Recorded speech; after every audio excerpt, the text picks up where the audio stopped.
welcome back to my vlog. Isang magandang gabi sa inyong lahat mula dito sa Lasak City. Nalate ako sa kaganapan ngayon sa mundo ng beauty pageant dahil busy ako sa aking pangkabuhayan showcase. Kaya hahabol ako sa gabing to mga karag-karag. Ngayon lang ako nakacheck kung ano yung mga pasabog na bombahang revelasyon ngayon na pinag-uusapan ng mga chikadorang chismosa sa social media. Pag-check ko talaga, halaka kanya-kanyang sisihan na! Ang mga taga-takos area of responsibility ng mga kandidata naglabasa na sa kanila mga sisi sa mga judges sa Miss Grand International Organization, tapos sa mga kapwa kandidata na naunsa naman anyari dahil sinisi na si Umar dahil sa hindi pagbigay ng mataas na score kay Dominican Republic na kung saan hindi siya nakapasok sa top 5 bitaw. Dahil 7 lang yung binigay na score ni Umar. Tapos si Miss Grand All-Star Italy din na from Venezuela, nagreklamo din. Bueno, hasta el final. Y la verdad teníamos que hacerlo hasta el final porque firmamos un contrato donde tenemos que estar hasta la final y de paso nos quitaron los pasaportes. Ellos tenían nuestros pasaportes que nos los dieron hasta que se acabó el show.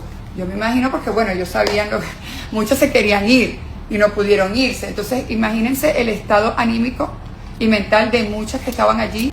Hala, naunsa naman ni sila ang daming mga Latinas na mga kandidatang kanya-kanyang labasan ng saloobin sa social media mga karag-karag sa naging Miss Grand International All-Star 2026.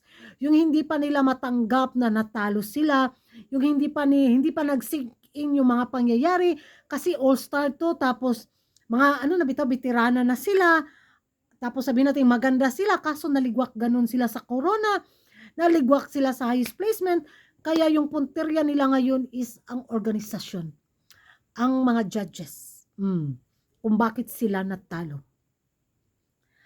Magiging reaction ko naman mga karag-karag, no? Ang dali namang mag-move on pagtanggap natin yung resulta. Pero masakit din siguro tanggapin kung sa pakiramdam nila, sa tingin nila, is panalo sila. Kaso, naligwak ganon nga sila. Kaya siguro kumuda sila sa social media mga karag-karag.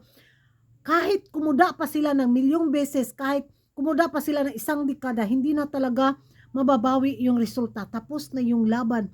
So, para sa akin na mag-move on sila, tapos mag-prepare na naman sila sa kanilang katawang lupa para lumaban ulit sa next edition sa pa-All-Star or sa another international pageant or sa kanilang pan-local national pageant sa kanilang bansa kaysa playing victim bitaw sila sa social media na kesyo ganun. Daoy, kuyugin nila si Lupita kasi si Maring Lupita gyud ang bida-bida sa taon na to sa pa-All-Star. So, yun yung magiging reaction ko mga karag-karag, yung sisihin nila yung organisasyon ay parang mali din. Kung sisihin nila ang organisasyon, dapat maging grateful na lang sila, di ba? Kasi nabigyan ulit sila ng pagkakataon na makalaban sa international stage, di ba? Nabigyan ulit sila ng pagkakataon na kunyari masungkit nila ang corona, pero yun nga, nabigyan ulit sila ng pagkakataon na matalo ulit sila. Kaya ngayon, kumuda sila. Kami tahimik na kaming taga-pits. Tanggap namin yung resulta. Happy kami sa winner. hindi lang talaga nila matanggap na tinalo sila ni Colombia. Hindi nila matanggap na may dalawang Asian na nakapasok sa top 5. Para bang, mas maganda ko dito, bakit sila nakapasok, di ba? Kaya yun, manisi man sila ng manisi, wala na silang magawa, kundi next. Ewan ko sa inyo mga karag-karag kung ano yung magiging reaction ninyo dito. Mag-ingay tayo sa comment section at kung hindi ka pa nakapag-subscribe sa YouTube channel ko, don't forget to like and subscribe. Kuragan karag and hit the notification bell para updated kayo sa mga latest kaganapan at late na intriga sa mundo ng beauty pageant. And thank you for watching. See you in my next vlog. Bye-bye!